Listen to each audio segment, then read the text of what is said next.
Hello, so today we're going to talk a little bit about NPS.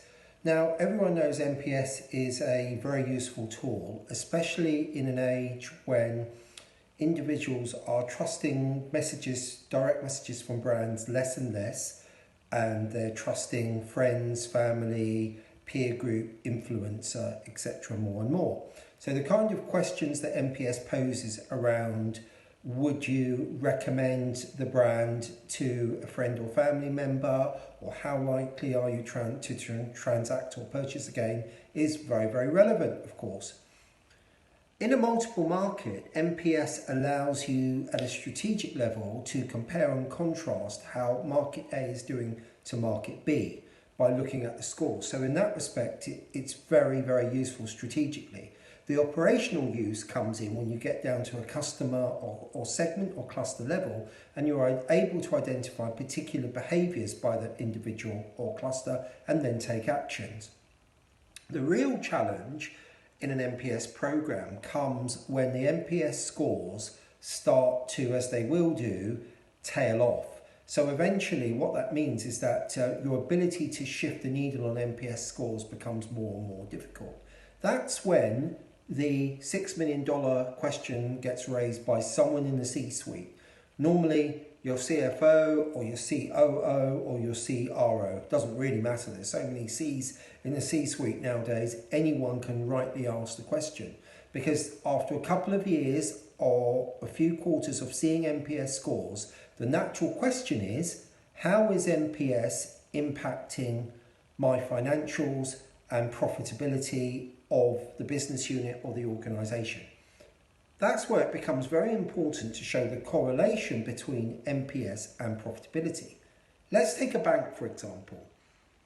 It's very difficult at a customer level to identify and allocate all of the cost and revenue drivers adequately, whereby profitability can be calculated over a customer lifetime value.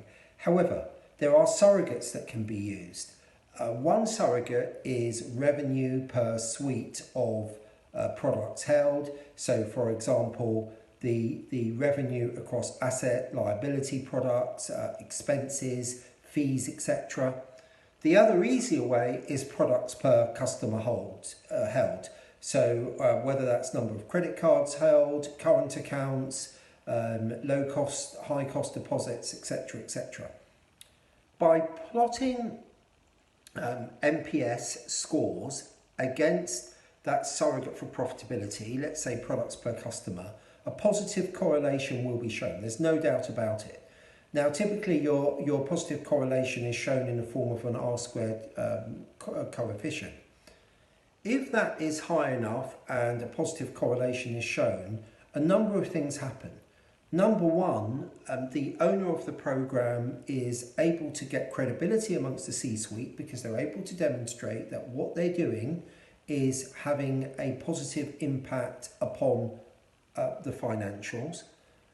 Number two, you get the buy-in from individuals and stakeholders around the table to then operationalize a lot of those projects that you need to take place, because obviously you have a high level metric that sits on a dashboard, a strategic dashboard around NPS, but doing something with it requires operationalizing projects and requires the buy-in from senior level stakeholders.